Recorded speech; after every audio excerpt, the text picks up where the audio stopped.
We know that one day we'll be gone, and so will those we love. So why does it feel like a piece of our soul is being torn away? I was just 19 when I lost my dad, and the world as I knew it felt like it shattered. Everything seemed colder, emptier, as if I was gone with him. Grieving wasn't just about missing him. It was about learning to exist in a world without his guidance and coming to terms with the silence he left behind. Humans are uniquely aware of the inevitability of death. From a young age, we understand that one day we will die, and so will the people we love. This realization often comes with a feeling of anxiety, a fear we keep to ourselves. It's not just about the fear of our own mortality, but the fear of losing those closest to us. This is what Kubler-Ross and Kessler, in their book on grief and grieving, call anticipatory grief. It's the grief that begins long before the actual loss. Remember the first time you saw Bambi, that moment where Bambi's mother dies? Or for a more recent example, Anna and Elsa's parents in Frozen. These stories force us to confront a terrifying truth, that we can lose the people we depend on. They plant a seed of anticipatory grief, even though we often push it aside, convincing ourselves that such tragedies only happen to others and not to us. This anticipatory grief deepens when a loved one is diagnosed with a terminal illness. It's the emotional response to the realization that time is running out. Kubler-Ross and Kessler describes this as the beginning of the end. This grief is often quieter, less acknowledged, and personal.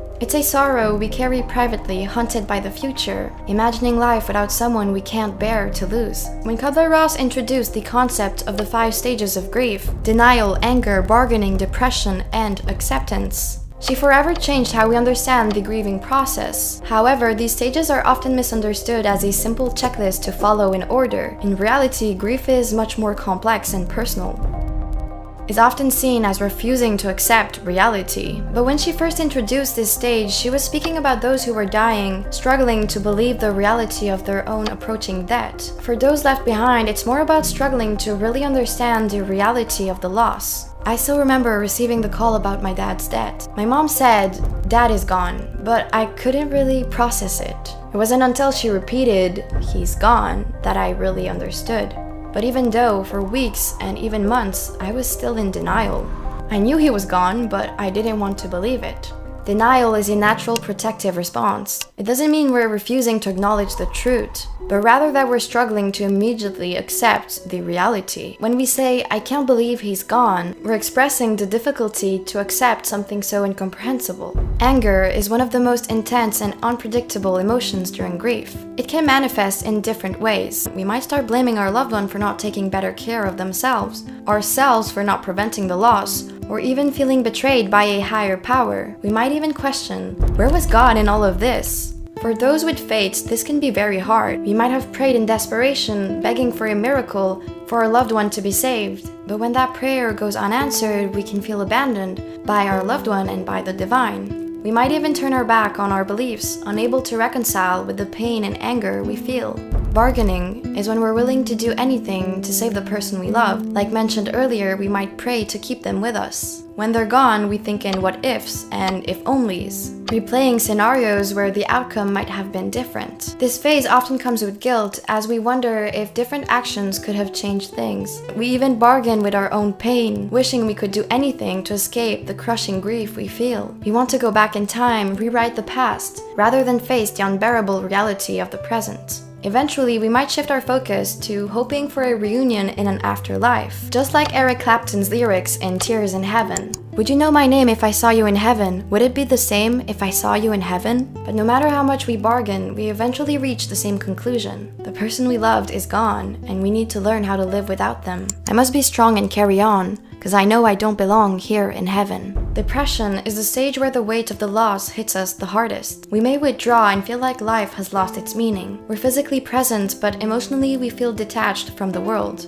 During this stage, we're forced to confront our loss and begin the process of rebuilding ourselves. We often feel very lonely during this stage, and even the smallest task can feel like a huge mountain to climb. During this moment, it's crucial to allow ourselves to feel this sadness without rushing to fix it, as we're still slowly accepting reality. Acceptance is often misunderstood. It doesn't mean being okay with the loss or moving on. No one ever truly gets over the death of a loved one. Acceptance is about acknowledging that the person we love is gone and recognizing that this absence is permanent. And slowly we might stop blaming God or ourselves. After resisting the truth for so long, we begin to understand that we can't turn back time. Something that is less talked about that can really make it harder emotionally is the logistical side of grief. After a loved one passes away, you're also suddenly faced with a mountain of administrative tasks. You're still grieving, but at the same time, there's 100 things that need to be done. I remember going through this myself, trying to help my mom who had no clue where to start after my dad passed away. We had to organize the funerals, but even after that, we had to learn how to do everything that my dad used to be in charge of. Maybe your dad was the one who kept everything organized, while your mom was the more careless one. When someone dies, we lose not just their presence, but all the roles they filled. The loss is huge in both obvious and subtle ways. When my dad passed away, I thought that nothing could hurt me anymore, that losing someone forever made me immune to any other kinds of pain, but I was very wrong. I realized that grief isn't just about losing someone because of death, but it can also happen when a relationship ends, when someone you love that is still breathing and alive suddenly becomes a stranger.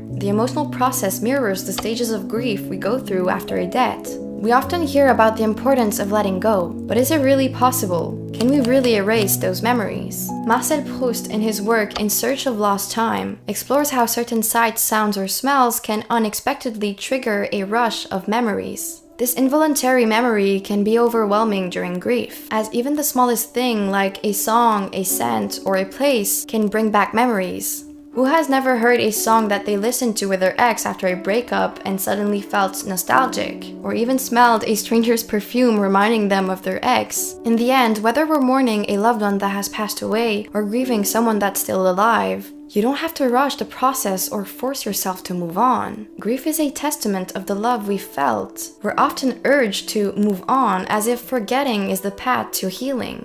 However, this idea of letting go can sometimes force us to suppress our emotions. Even when people part ways, the moments shared are precious chapters of our lives that shaped who we are now. In many cultures, grief is not seen as the end, but as an ongoing tribute to those we've lost. Dia de Muertos is one of Mexico's most cherished celebrations. You might have heard of it thanks to the movie Coco. This beautiful celebration takes place between October 31 and November 2nd. While there are variations depending on the region, this celebration is mostly dedicated to the spirits of children, known as Los Angelitos, and then also the adults who have passed on. During these days, families across Mexico prepare with love and care, creating spaces that are both inviting and sacred. They light candles, arrange marigold flowers, and carefully place sugar or chocolate skulls on graves and altars. These offerings, or ofrendas, are more than just decorations. They are symbols of a profound belief that death is not an end, but a continuation of life in another form. People eat, dance, sing, and play the music that their departed loved one once cherished. It's a time to celebrate the lives of those who have passed and the very place where they now rest. New Orleans also has a unique way of honoring the dead. The jazz funeral is an extraordinary blend of sorrow and celebration. It begins with a somber, soulful procession led by a brass band, playing mournful tunes as they slowly make their way to the cemetery. The atmosphere is heavy, reflecting the weight of loss. But once the body is laid to rest, everything changes. What started as a solemn march transforms into a street party, celebrating the life that was lived and the belief that death is just another chapter in the story. In both these traditions, there's a deep understanding that those who have passed away are never truly gone. By keeping their memories alive through music, dance, and rituals, these communities show that love doesn't end with death. As painful as grief is, it has a way of leading us back to meaning, guiding us from the darkness into the light. The truth is, we never really get over losing someone close to us. That hole in your heart doesn't just disappear, but over time we start to find reasons to keep going. You've loved and lost, but you've survived and grown. You're not the same person you once were, and that's okay. The time you had with your loved one might seem too short, but it was real and it was yours. One day you might even look back and not see only the sorrow, but the strength and wisdom that has guided you through it. And if at the moment the memories are too painful and make you want to cry, then cry. Nature gave us the amazing ability to release our emotions by crying. So maybe instead of telling us to let go and move on, we should encourage ourselves to let go of our tears, because denial has always been more harmful than tears. It's better to cry than to be trapped in denial. But no one can cry for you. You're the only one who can shed those tears, so don't hold them back. because those tears are a beautiful way to purify your soul.